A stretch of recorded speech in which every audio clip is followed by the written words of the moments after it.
42절만 한번 읽어볼까요? 노란색만 읽어볼까요? 시작. 서로 교제하고 떡을 떼며 다 함께 있어 모든 물건을 서로 통용하고 또 재산과 소유를 팔아 아멘. 자, 저번 주에도 말씀드렸지만 여러분들에게 이 교회의 비전에 대한 것이 무슨 의미가 있느냐. 제가 이 말씀을 드렸었어요. 교회는 누구다? 나다. 교회는 이 공동체이기도 하지만 나입니다. 그래서 이 교회의 비전을 얘기할 때, 우리 교회가 잘 가고 있나? 라는 어떠한 타인을 바라보면서 제 3자로서 이걸 보고 교회가 잘 굴러가나? 이렇게 보지 말라고 말씀을 드렸어요. 제가 점검 받는 시간 아닙니다. 추목사 잘하고 있나? 교회? 뭐 이렇게 아니에요. 교회인 여러분을 점검하는 시간이라고 말씀을 드렸습니다. 그래서 저번 주 여러분 그 가르침 그리고 전파에 대해서 이렇게 비전을 품으셨나요? 그렇게 해야겠다. 왜? 주님이 이 땅에서 하신 게 그거니까. 똑같습니다. 돌봄과 교제는 예수님이 이 땅에서 하신 겁니다. 그리고 우리가 말하고 있는 이 비전에 대한 모든 부분은 예수님이 이 땅에서 하셨던 걸 우리가 그대로 이어서 하는 거죠. 그렇기 때문에 이 비전은 우리의 비전이 되어야 되는 것이고 이것을 놓칠 수 없다라는 걸 다시 한번 말씀을 드립니다. 돌봄은 예수님의 주 사역이셨습니다. 예수님의 3대 사역이라고 했던 것 중에 뭐가 있는지 세 개가 뭔지 아세요? 3개 중에 말고 다 얘기해 봅시다. 가르침, 전파, 선포함, 그리고 치유하심. 맞아요. 이 치유하심이 이 돌봄에 들어가는 거죠. 치유하심이 병자만을 치유하는 부분만이 아니라 우리의 영혼을 돌보심으로 치유하시는 것. 이건 예수님의 주 사역이십니다. 보세요. 마태복음에서 어땠나요? 마지막 심판을 얘기하시면서 아주 중요한 부분이에요. 양과 염소를 구분합니다. 그렇죠? 그 심판 때에. 그때 그 구분되어지는 기준이 뭐였는지 아세요? 지극히 작은 자를 돌본 것에 대해서 말씀하시면서 양과 염소를 나눕니다. 내가 언제 예수님을 먹이고 돌본 적 있나요? 예수님이 줄일 때 제가 준 적이 있나요? 그런 적 없어요. 아니, 지극히 작은 자에게 한 것이 나에게 한 것이다 하면서 영과 영과 염소가 분리되어집니다. 여러분, 돌봄은요 너무너무나 중요한 주제예요. 또 하나, 누가복음 10장 선한 사마리아인의 비유. 여기서 그냥 얘기한 게 아니라 율법사가 영생에 대해서 질문을 해요. 영생에 대한 이슈에 대해서. 그 이슈에 대해서 얘기할 때 답변이 뭐였냐면 선한 사마리아인의 비유였어요. 구체적인 돌봄의 실천에 대해서 말씀하신 겁니다. 마음에 드는 사람만 골라서 선별적으로 돌봐 제대로 섬겨. 아니, 하나님의 눈으로, 하나님의 마음으로 돌봐. 이게 영생과 연관이 돼 있어 할 정도로 중요한 얘기였죠. 또 우리 요한복음 강해 얼마 전에 마쳤는데 어땠어요? 너가 나를 사랑하느냐? 그 것만 중요했던 게 아니라 항상 그거를 물어보시고 나서 마지막에 뭐였죠? 내 양을 먹이라. 너가 나를 사랑하느냐만 3번 물어본 게 아니라 그 대답 끝에는 항상 그럼 너가 내 양을 먹이라. 이게 계속 붙어왔어요. 그러니까 결과론적인 것은 이거죠. 너가 정말 나를 사랑한다면 내 양을 먹일 수 있어. 그러니까 사랑하고 끝나는 게 아니라 돌봄에 대한 부분. 예수가 하셨던 그대로를 우리가 하는 것. 이게 너무 중요한 거라는 걸 좀 말씀을 드리겠습니다. 예수님만 그러셨는가? 아니요. 삼위일체 하나님이시니까 하나님도 당연히. 우리 하나님은 나를 안위하시는, 나를 보호하시는 분. 하나님의 주된 사역입니다. 그리고 우리 하나님이 정말 저는 이 부분을 너무 재밌게 바라보고 있는 건데 제가 예전에 한번 말씀드렸던 것 같아요. 레위기 19장에 보면요. 그리고 신명기 24장에 보면은 그 하나님의 섬세한 돌봄이 나옵니다. 추수 때 이게 추수를 하잖아요. 밭을 추수하잖아요. 근데 일부러 모퉁이는 남겨놔라. 너 네 거 다 추수해가지고 가져가지 말고 모퉁이는 남겨놔. 왜? 이 모퉁이는 고아와 과부 그리고 집이 없는 자, 소외된 자, 그를 위해 남겨놔야 돼. 그러니까 얼마나 섬세해요. 섬세하신 거죠. 그렇죠? 포도원의 열매도 다 따지 마. 그 떨어진 것도 줍지 마. 그리고 신명기 24장에는 곡식에 이제 단을 딱 만들어 가지고 실을 때 놓쳤어? 그럼 그대로 놔둬. 그거 굳이 돌아가서 다시 찾지 마. 왜? 그들이 먹도록, 소외된 자가 먹도록. 남겨진 이삭 그냥 굳이 다 깨끗이 가져가지 마. 이게 얼마나 섬세한 겁니까? 이게 뭐였어요? 율법이었어요. 율법. 정하셨어요. 그만큼 우리 하나님은 돌봄의 하나님이십니다. 그리고 이렇게 했을 때 이 모든 일 가운데 너에게 복을 내리라, 이렇게 또 말씀을 하세요. 맞아요. 돌봄은 성경 중심의 아주 큰 흐름 중에 하나입니다. 돌봄이 교회의 비전이 되는가? 아멘. 맞습니다. 비전이 됩니다. 우린 다른 거에 집중하다가 여력이 남으니 구색을 맞추려고 돌보는 거 아니에요. 돌봄과 교제가 다른 거 열심히 하다가 이제 좀 뭐 하나 좀 더 해볼까 하고 취하는 게 아닙니다. 이게 갖춰져 있어야 되는 거예요. 이것도 우리의 비전이라는 겁니다. 신의 성품에 참여한 자들은 예수를 닮기 때문에 예수가 하시는 그 모양 그대로 우리가 할 수밖에 없는 거죠. 그래서 초대교회에 있어 중요한 은사와 직분 중에 하나가 또한 돌봄이었습니다. 우리 현대교회가 많이 놓치죠. 제가 읽어드립니다. 고린도전서 12장에 보면요, 하나님이 교회 중에 몇을 세운다. 사도, 선지자여, 교사여, 능력 행하는 자여. 우린 이것만 이제 은사에 관심을 갖죠. 근데 병 고치는 은사, 서로 돕는 것, 다스리는 것, 각종 방언 말하는 것. 그러니까 돕는 은사가 있다는 거죠. 안틸랩시스, 붙들어주는 거예요. 넘어지면 붙들어주고, 삐끗해서 길을 잃으면 또 붙들어서 땡겨, 원조, 조력하고, 위안하고. 이게 은사 중에 하나. 우리 교회에 이 은사 갖고 계신 분들 많잖아요. 네? 그렇죠?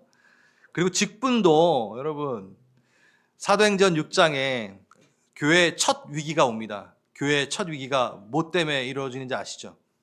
밥 먹는 것 때문에.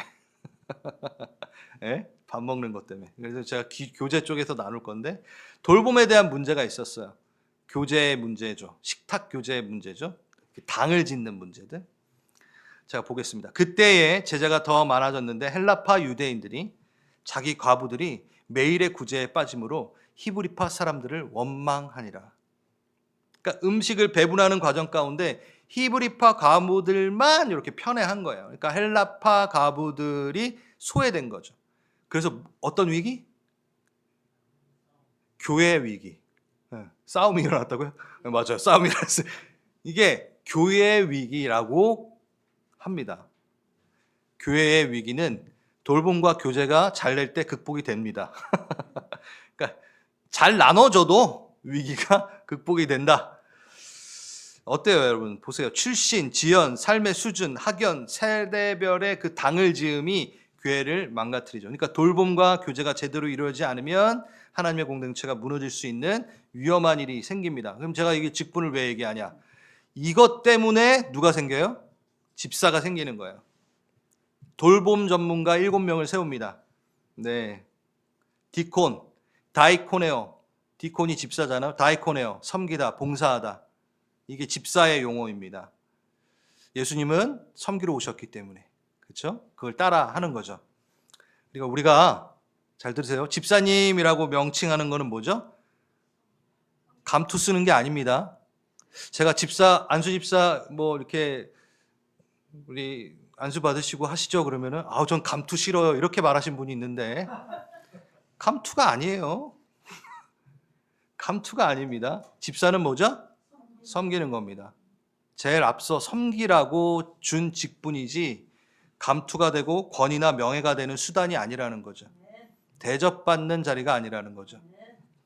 교회의 위기는 잘 돌보고 잘 먹이면 극복 가능합니다. 근데 모두가 집사가 돼야 되는 거죠. 주의 깊게 보고 주의 깊게 나눠주고 누가 잘 챙김을 받지 못하는 거 그거를 다 이렇게 하나하나씩 세심하게 보는 게 집사입니다. 그래서 여러분 바울은 쉼 없이 서신서 끝에 뭐라고 되어 있어요? 무난하라. 무난하라. 그러니까 성경에 그게 그냥 들어있는 게 아닙니다. 무난하라. 너무 중요하기 때문이죠. 자, 돌봄의 중요성을 좀 얘기했습니다. 이제 교제의 중요성에 대해서 한번 이야기해 보자. 교제. 제가 노란색으로 좀 했는데 교제하고 뒤에 뭐가 있나요, 여러분? 아니, 지금 노란색. 노란색. 떡을 떼며. 물론 기도해야죠. 예, 돌봄과 교제는 기도가 필요합니다. 근데 뭐요? 서로 교제하고 떡을 떼며. 예, 이게 헬라어 이렇게 문장을 본다면 이건 거의 하나입니다. 서로 떡을 떼며 교제하고. 예, 떡을 떼는 것. 물론 이 안에 많은 의미들이 함의되어 있습니다. 성찬의 의미가 뒤에서 얘기하겠지만 성찬의 의미가 분명히 들어가는 부분도 있고, 근데 나눠주는 것, 교제하는데 식탁 교제가 되게 중요한 이슈겠다라고 싶은 생각이 들지 않나요? 이걸 보면은 떡을 떼며, 예, 한번 보죠. 우리의 교제는 어떤 교제여야 될까요?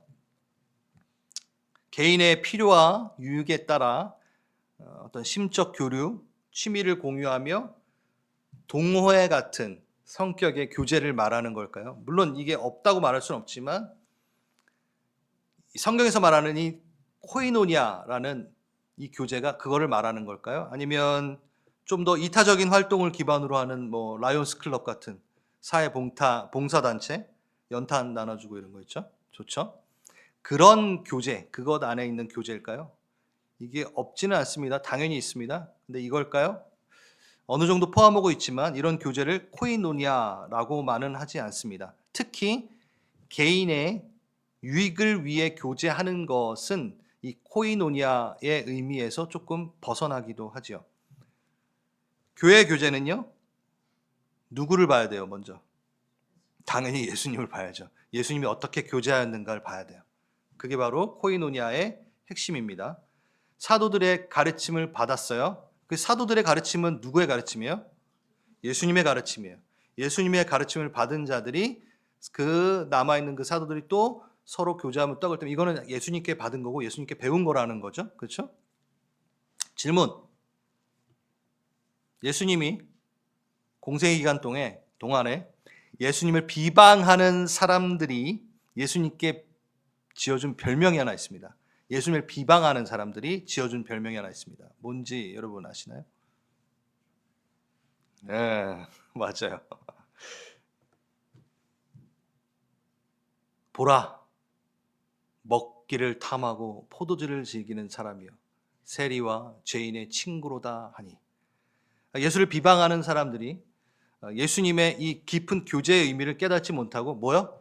야, 먹기를 탐하는 자. 항상 보면은 잔치 자리에 가 있어.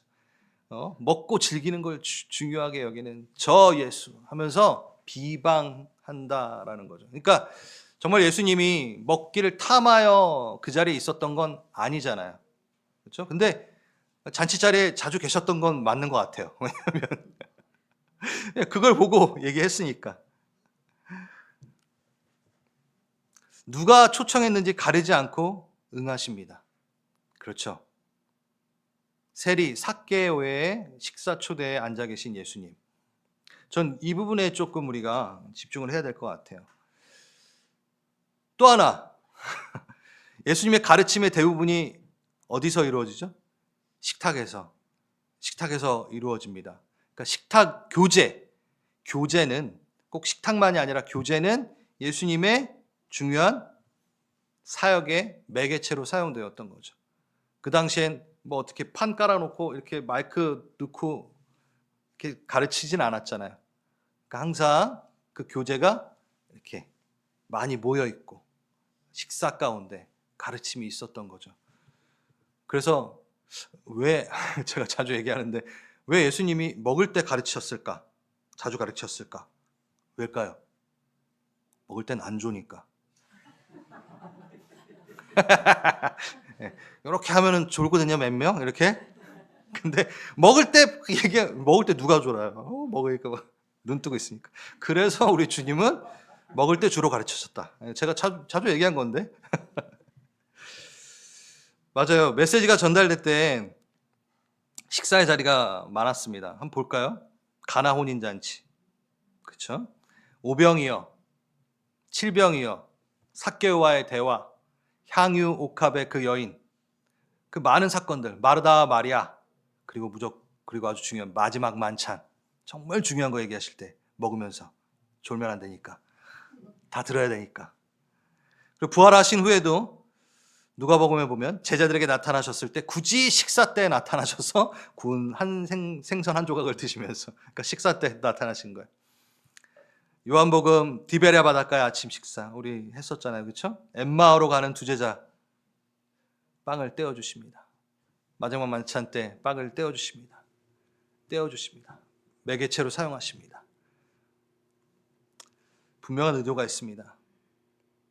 말씀 시간에 조니까 먹을 때 말씀하신 것 외에 언제나 누구와도 가족이 되기를 원하셨던 거예요. 이거 되게 중요한 거죠. 세리의 친구, 죄인의 친구가 되시기를 원했던 겁니다. 그럼 왜 밥 먹는가? 네, 이때는 같이 식사를 하면 한 가족으로 여기기 때문에 먹는 겁니다. 지금도 유대인들은 이방인들과 밥을 안 먹어요. 그러니까 좀 이렇게 전통파 유대인들, 그러니까 믿음이 없는 그 구약의 어떠한 이 사상들을 그 신앙이 없는 사람들은 먹지만 전통파 유대인들은 절대 먹지 않습니다. 왜냐하면 먹는 것 자체, 같이 식탁을 함께하는 것 자체가 식구라는 인식이 있기 때문이죠. 그래서 마지막 만찬 때 주님께서 하신 것은 너희를 나의 식구로 받아들이고 또 이것을 나누라. 그리고 내가 오기까지 또 이걸 나누라 하신 부분은 그 가족을 더 많이 늘려 이 식탁 안에 초대하라 라는 의미가 분명히 있는 거죠. 한마디로 말해서 뭐예요? 교제, 가족됨에 대한 의미가 있습니다. 그리고 항상 떼어 나누어 주십니다. 나누라. 그래서 예수님께서는 나의 먹고 마심, 나 개인의 먹고 마심을 위한 교제, 돌봄, 나를 돌봄에서 그치는 게 아니라, 나의 유익에서 그치는 게 아니라, 나의 유의에서 그치는 게 아니라 항상 초대하는 것. 그래서 그 교제, 예수님의 교제는 항상 뭐였냐면 나눔으로 그 교제를 확대시키시는 거죠. 생명을 확대시키시는 거고 즐거움을 확대시키시는 거고. 그래서 그 부분이 아주 중요합니다. 그래서 내가 교제하면서 즐거웠는가에 대한 부분을 집중하는 게 아니라 이 교제를 통하여 타인이, 소외된 자가, 거친 삶을 사는 자가, 기도가 필요한 자가, 위로가 필요한 자가 먹고 있는가를 돌보는 것, 보는 것, 확인하는 것, 그게 코이노니아, 그게 예수의 교제라는 거죠. 그렇다면 참 우리의 교제는 부족한 부분이 많은 것 같습니다, 솔직히. 자, 그 전에 고린도전서 11장을 보겠습니다. 좀 빠르게 볼까요? 제가 읽어드릴게요. 이제부터 말하는 내용은 여러분들을 칭찬하기 위해 말하는 게 아닙니다. 바울이 아주 대놓고 좀 한번 너네 잘못한 걸 좀 얘기해 볼게 이러는 거예요. 여러분도 한번 들어보세요. 여러분의 모임이 유익이 되는 것보다 오히려 해가 됩니다. 여러분이 모이는 게 유익이 아니야. 오히려 해가 되고 있어.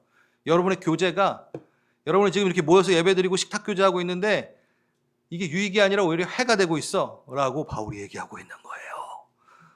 첫째, 내가 듣기로는 여러분이 교회에 모일 때 파벌이 생긴다고 하는데 나는 어느 정도 알고 있습니다. 끼리끼리 앉아서 밥 먹어. 절대 저 사람이랑 옆에 앉은 적이 없어. 왜 체할 것 같아요? 이런 거예요. 바울이 지금. 예. 여러분이 분열되었으니 여러분이 한 자리에 모여서 먹어도 이것은 주님의 만찬을 먹는 게 아닙니다. 이게 되게 중요한 파트예요. 주님의 만찬. 주님이 설계하시고 주님이 준비하신, 주님이 주체자가 되신 이 만찬을 우리는 범하고 있는 겁니다. 우리는 그 주님의 만찬을 먹고 있지 못합니다. 주인님이 아니신 것 같습니다. 그 자리에 먹을 때 각자 자기 것을 먼저 갖다 먹어버리기 때문입니다. 이렇게 섬세할 수 있을까요? 여러분, 그래서 저는 제가 그렇게 아니라 제가 어느 섬기는 곳에 오래 있었을 때 항상 그 리더가 제일 먼저 가서 막 먹는 걸 봤어요. 그러면서 저건 아니다. 나는 내가 사역하는 동안에 밥은 제일 마지막에 먹겠다. 왜? 모자르면 못 먹으니까. 그래서 제가 그거를 여태까지 지키고 있습니다. 그건 아시죠, 여러분? 항상 저는 먼저 안 먹죠. 다 드신 다음에 모자르면 못 먹잖아요, 누군가는. 그러니까 그게 내가 되는 게 맞죠. 전 이 성경을 보면서 다짐했거든요. 어떤 사람은 굶주리고, 그러니까 막 자기 먹을 거, 그러니까 이기적인 거죠. 이타적이지 않은 거죠. 자기 입에 들어가는 것만 중요한 거니까. 그래서 누군가는 굶주려요. 어떤 사람은 막 많이 가져가지고 먼저 먹으니까 술에 취해야 합니다. 여러분, 먹고 마실 집이 없습니까? 여러분이 하나님의 교회를 멸시하고 가난한 사람들에게 굴욕감을 주려는 겁니까? 예. 이건 뭘까요? 이거는 이 당시에 물론 교회에서 제공되는 식사도 있었겠지만 각자가 갖고 와가지고 식사를 했겠죠. 그러면 자기 테이블에만 맛있는 걸 갖고 와서 자기 그룹만 당을 지어 막 먹는 거예요. 그러니까 거기에 속하지 않는 어떤 삶의 갭이 좀 있는 어떤 그룹은 그걸 보면서 오히려 굴욕감을 느끼게 되는 거죠. 그러니까 제대로 돌보지 못하였고 돌아보지 못하였고 제대로 된 교제를 하지 못할 때 교회가 위기에 처한다라는 거예요. 되게 위험하다라고 얘기하고 있고 바울이 권면하며 하나하나 찝어가며 얘기하고 있는 겁니다. 그래요. 자, 이 얘기를 하고 나서 23절부터는 무슨 내용이 나오게 해요, 여러분?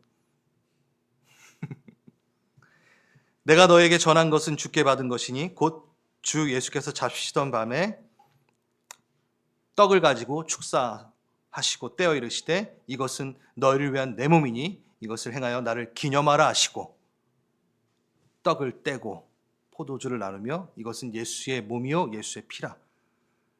자, 이 얘기는 뭐냐면요, 이 당시에는 성찬의 어떤 행사가 따로 있지 않았어요.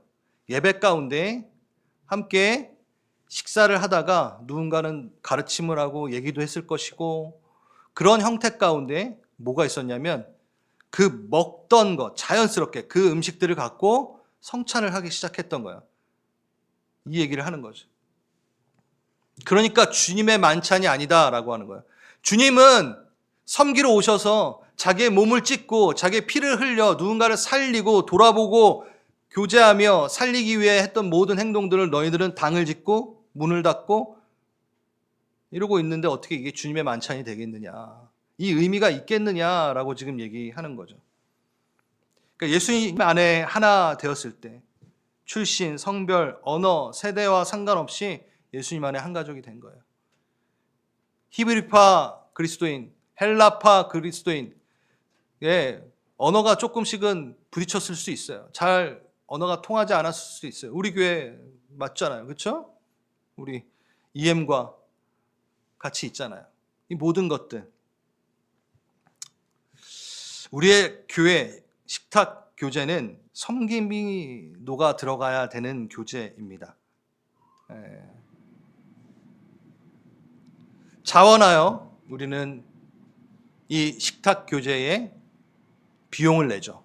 자, 우리 교회 왜 그러면 식탁 교제 저희가 그 섬기시는 분 사인을 받잖아요. 이런 거 하나하나 점검이 필요해요, 솔직히. 교회 재정으로 하지. 왜 개인이 얼마죠, 우리? 150불씩 내서 뭐하러 그런 그 행정적인 행정적인 구태연한 어떤 절차를 밟아서 그렇게 밥을 먹지?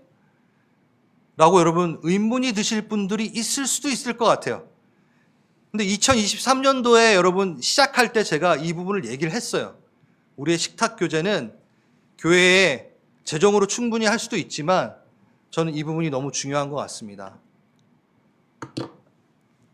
정말 돌보고 섬기는 마음으로 그냥 150불 띡 던지는 게 아니라 내가 우리 교회인 전체들을 먹이는 마음, 그 마음으로 저기에 여러분이 이름을 쓰신 거예요.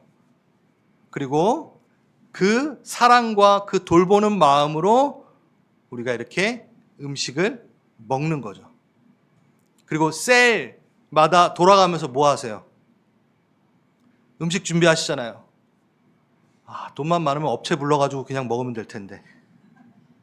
그걸 혹시 꿈꾸고 계시나요? 아니요. 우린 교회는 돈이 아무리 많아도 이건 해야 돼요. 너무 중요한 훈련입니다.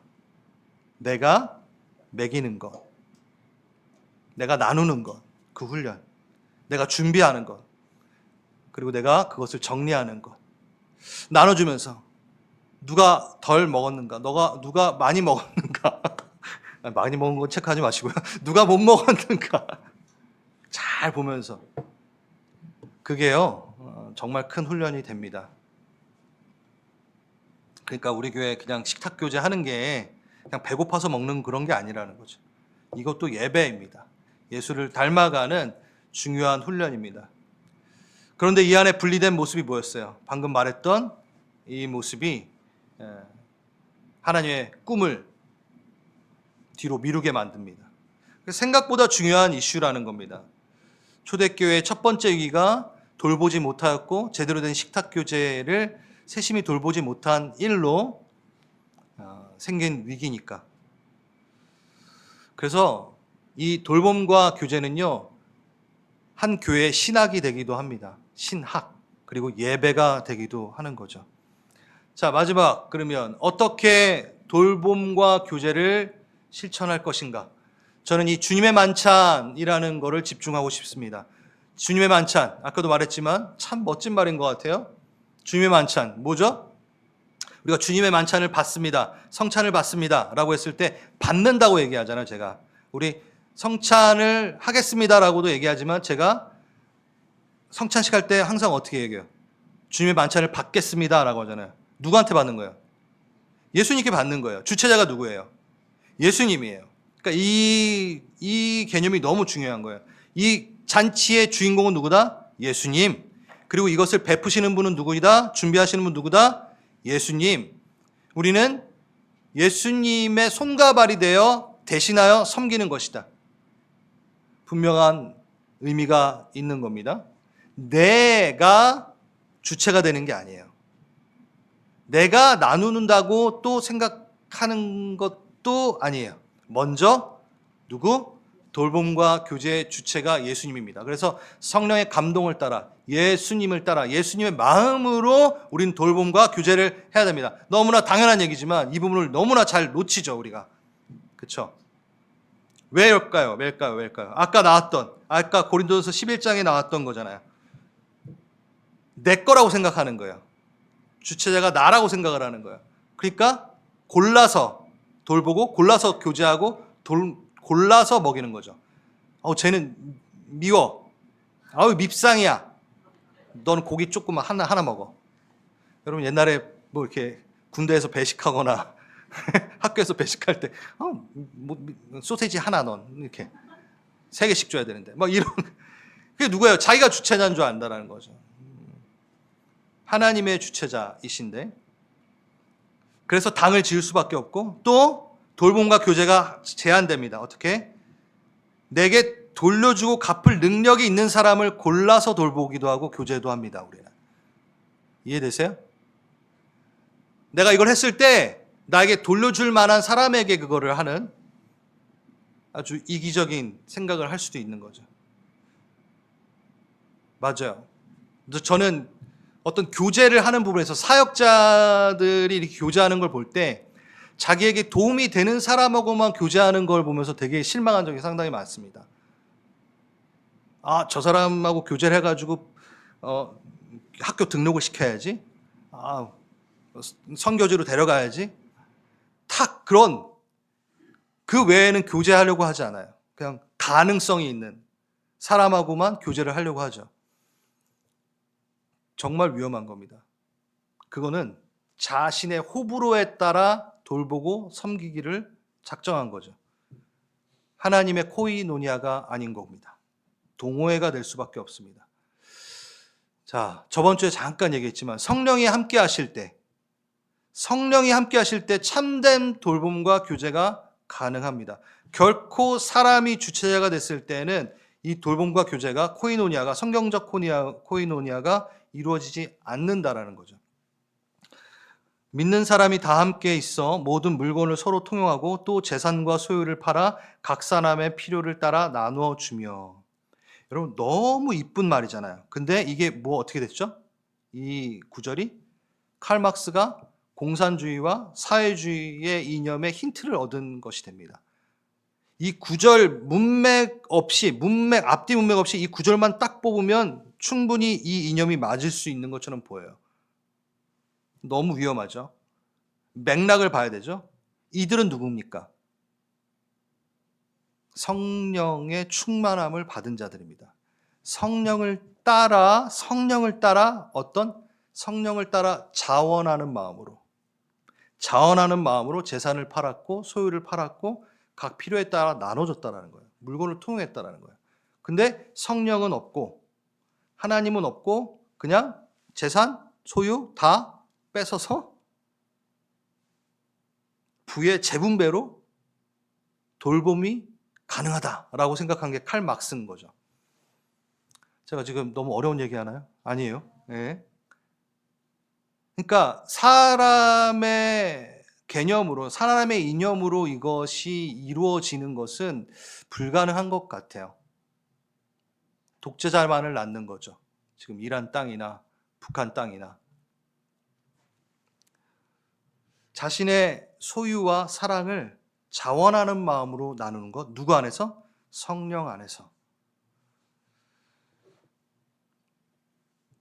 돌봄은 남의 것을 빼앗아 나눠주는 게 아니라 부의 재분배가 아니라 부의 창출을 통해 이루어지는 것이죠. 그럼 뭐 자본주의가 하나님 나라의 방식인가요? 네, 물론 가깝습니다. 공산주의, 사회주의보다 훨씬 하나님의 나라의 방법과 개념과 가깝습니다. 왜? 자원하는 마음이 있기 때문에 자원함, 그렇죠? 그 종교의 자유함. 여러분 이렇게 지금 설교하는 것도 저희가 공산주의가 아니기 때문에 이렇게 설교할 수 있는 거예요, 그렇죠? 자본주의에 가까운 그 시스템 자체가 하나님의 나라를 보여주긴 합니다. 하지만 결코 완전할 수 없죠. 왜? 누가 없으면? 성령이 없으면, 하나님을 따르지 않으면 인간의 착각. 예레미야서 한번 보겠습니다. 예레미야 5장 26절. 내 백성 가운데, 그러니까 예레미야는 무너져가는 이스라엘 백성에 대해서 하나님께서 심판하시면서 돌아오라 하시면서 너희가 뭘 잘못했는지 가르치시면서 말씀하시는 거잖아요. 내 백성 가운데 악인이 있어.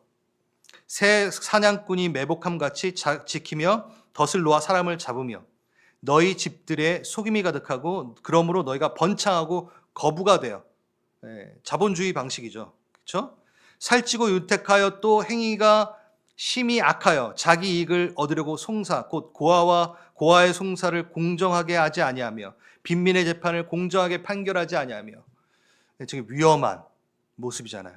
가진 자들이 횡포, 소외된 자를 돌보지 못하는 모습, 하나님을 떠난 자들. 그러니까 하나님의 떠난 자들은 공의, 의, 진리, 인에 함께 사라진다. 하나님, 성령을 따라하지 않으면 너희 수준의 공의, 너희 수준의 인애로는 망가질 수밖에 없다라는 것을 예레미야서에서 보여주는 거죠. 오히려 돌봄의 대상을 착취하는 대상으로 바라보는 것들. 그러니까 하나님 없이 공의와 인애와 공정이 제대로 이루어질 거라는 교만과 착각은요, 공산주의나 자본주의나 동일합니다. 그 착각은.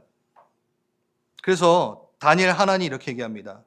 우리들이 가진 개념을 가지고 하나님의 신적 통치를 규정할 수는 없다.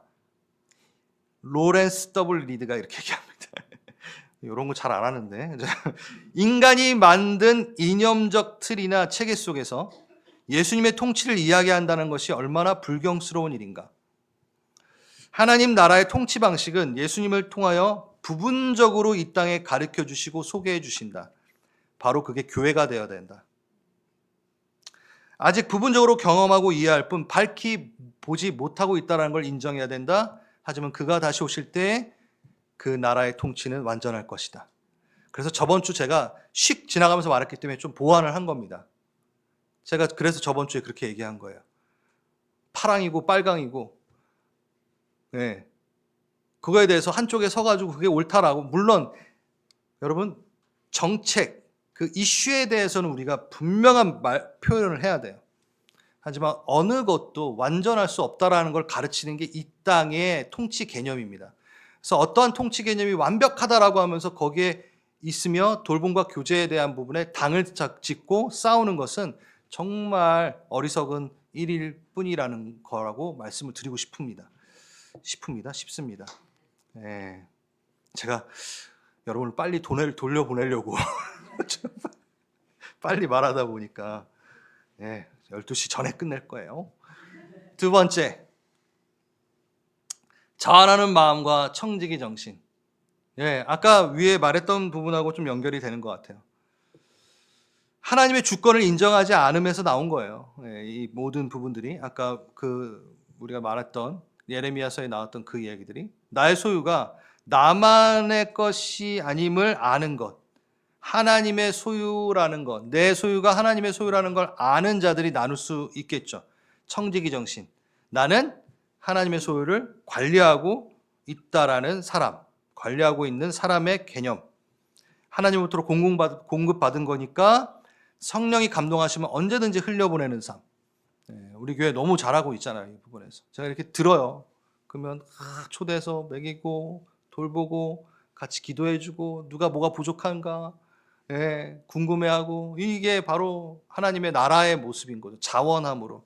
교회에서 만약에 뭐 짝져가지고 1인당 한 명씩 해가지고 무조건 도우세요 막 이러면요 안 돼요. 그러면 안 돼요.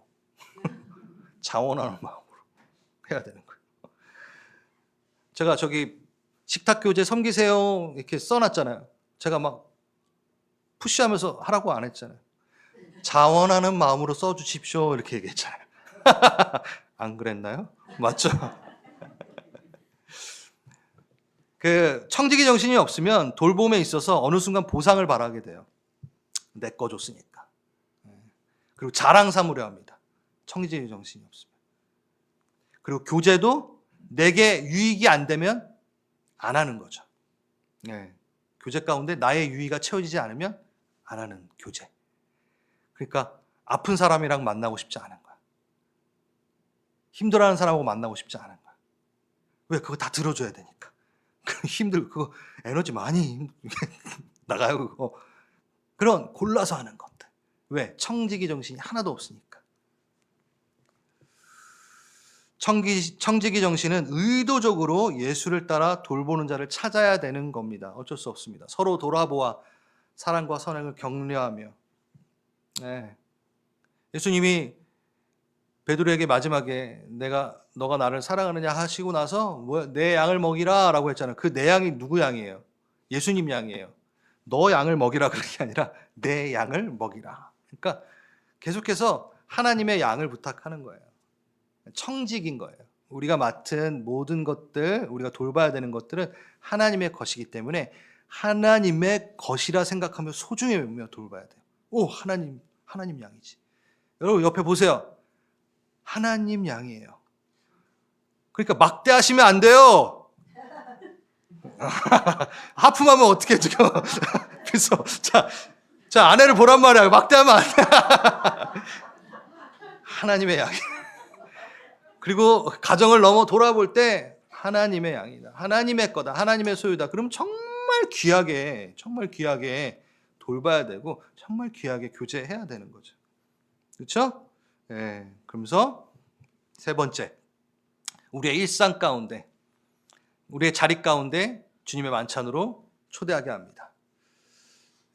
이거는 저희가 성찬식 할 때 제가 자주 얘기했던 건데, 그렇죠? 가장 일상적인 밥 먹는 자리와 가장 영적인 자리를 합쳐 놓으신 이유가 있다. 그래서 우리가 이것을 교회 안에서만 하는 게 아니라 어떻게 해요? 모든 우리 여러분 안 먹고 사는 사람 없잖아요. 다 먹잖아요. 그러니까 너무 일상적인 거랑 뭐요? 영적인 걸 합쳐 놓은 거예요. 성만찬 때 왜 일부러 식사 시간에 그 얘기를 하시나? 밥을 떼며.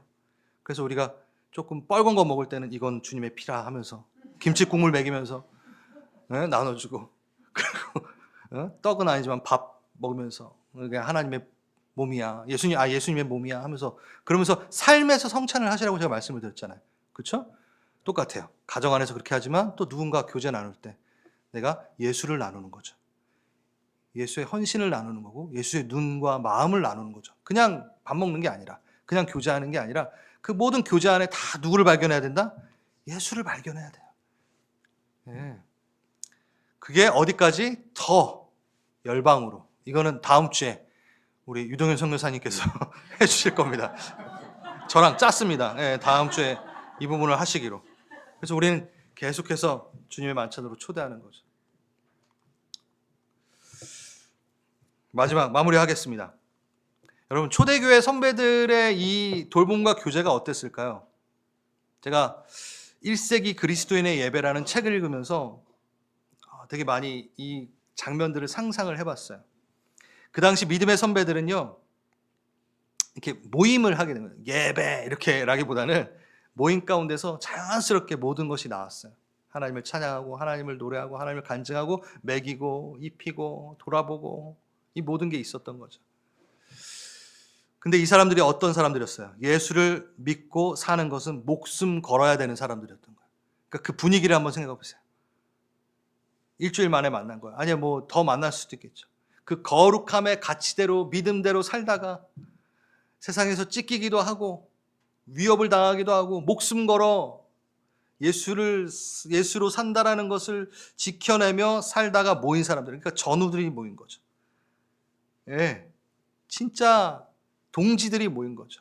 그러니까 치열하게 예수 바라보고 살다가 얼굴을 봤으니 얼마나 반가워요. 그 안에 돌봄이 있을 수밖에 없고 제대로 된 교제가 있을 수 있겠죠. 같은 가치와 같은 관심과 같은 목표와 목적을 갖고 있었던 사람들이 흩어져서 예수로 살다가 작은 예수로 살다가 돌아왔을 때 그들의 눈에는 너무 귀한 거예요. 잘 살았다. 일주일 동안 목숨 걸고 잘 살았다. 예수 부인하지 않고 잘 살았다 하면서 막 서로에게 물어보는 거예요. 간증을 물어보는 거죠. 막 시끌벅적하기도 하지만 어떤 부분에서 울음이 있을 거예요. 웃음도 있겠지만 같이 울어주면서 버텨나가면서. 그렇잖아요. 우리 교회 그렇잖아요. 그렇죠? 우리 교회 그렇게 가야 돼요. 돌봄과 교제가 비전이 돼야 됩니다. 한 부분에 있어서. 그래서 서로 기도해주고 이 시끌벅적함은 소음이 아니에요. 함께 치열하게 사는 자들이 함께 울어줄 수 있어야죠. 믿음의 고백들, 그 간증 가운데 뭐가 발견되나요? 예수가 발견되는 거예요. 예수로 살다 왔으니까 막 얘기하는 그 가정 가운데 예수가 터져 나오는 거예요. 그 안에서 그 간증 가운데 뭘 보는 거예요? 그러니까 예수의 얼굴을 보는 거죠. 그러니까 이 돌봄과 교제의 주체자가 예수가 되는 거죠. 그래서 우리가 흩어져서 그냥 맹하다 오면 안 돼요. 죄송합니다. 멍하다 오면 안 돼요. 예수로 살다가 딱 정말 왔을 때 예수의 얼굴을 서로 발견하는 거죠. 예. 이 공간이 우리의 교제가 꼭 교회가 아니더라도 여러분 셀 모임에서 여러분이 약속을 잡고 교제하는 것 가운데서 그냥 내가 원하는 사람들만 나랑 스타일이 맞는 사람들만 내가 한번 사면 다음에 사줄 것 같은 사람들하고만 이렇게 교제 나누는 게 아니라 진짜 도움이 필요하고 진짜 사랑이 필요하고 정말 기도가 필요하고 그 사람들을 만나고 자랑하는 것이 아니라 내 안에 계신 예수를 보여주는 거죠. 예수의 얼굴을 계속 보여주는 거죠. 예수로 살자. 그리고 또 그 안에서 예수를 발견하고 그리고 함께 기도해주고 이 교회가 바로 하나님이 원하시는 교회라고 저는 믿습니다. 그래서 우리 식탁 교제를 우리는 멈추지 않을 것이고 돌봄 또한 셀 안에서 또 셀을 넘어서 우리가 그 돌봄과 교제가 있길 간절히 바랍니다. 아멘. 아멘. 그래서 우리 한번 기도할까요?